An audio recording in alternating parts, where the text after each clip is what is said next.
60s, Chevrolet wasn't in racing, but they did decide to produce a car that could race. But to be legal for SCCA competition, they needed a 5-liter engine. Chevy made the new 302 out of pieces of 2 other V8s and gave it the factory option code Z28. It was a code that would go public as a symbol of high performance to this day. When the Camaro was introduced in 1967, it was Chevrolet's answer to the most popular car Detroit had ever built, the Ford Mustang. But of the more than 220,000 Camaros produced that first year, about 600 came with an optional engine that was not well publicized.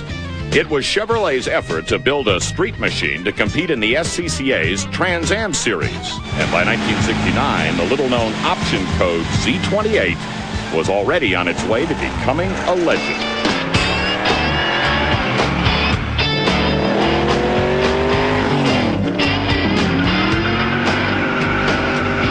I mean, it was definitely a racer special. Only the people who were real enthusiasts and kind of knew the inside story were the ones who saw Z28 and said, that's the fast one. The inside story on the Z28 was its engine. Trans Am rules limited displacement to 305 cubic inches. But Chevrolet engineers realized they already had the parts to meet the rule without starting from scratch.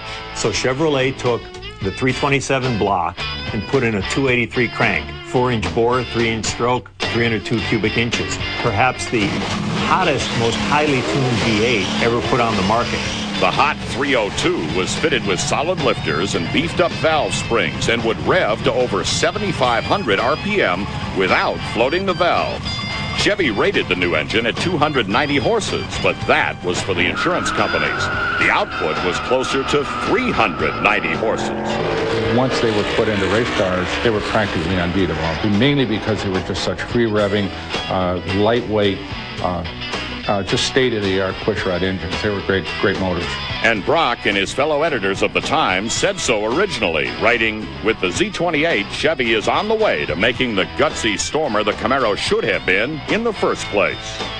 And the test numbers confirmed it, with 0 to 60 times of 6.7 and a quarter mile of 14.9 at 97 miles per hour. This car is basically a street racing vehicle. Even the suspension on this particular car is different than a standard Camaro. That difference was a heavy-duty front and rear suspension enhanced with power-assisted quick ratio steering and power front disc brakes.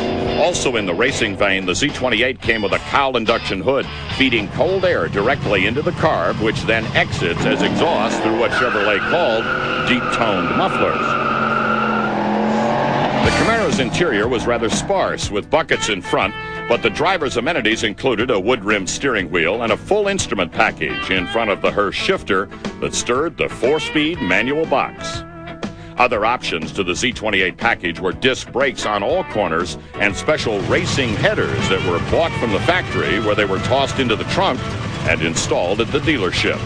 By 1969, a fully optioned Z28 could cost well over $4,000, though demand for the hot Camaro was high. That year, production blossomed to more than 20,000 units, and because of delays in developing an all-new Camaro, the 1969 models were continued well into 1970. But by then, the Trans Am series homologation quota had been met, and Chevrolet dropped the 302 engine, replacing it with the workhorse 350.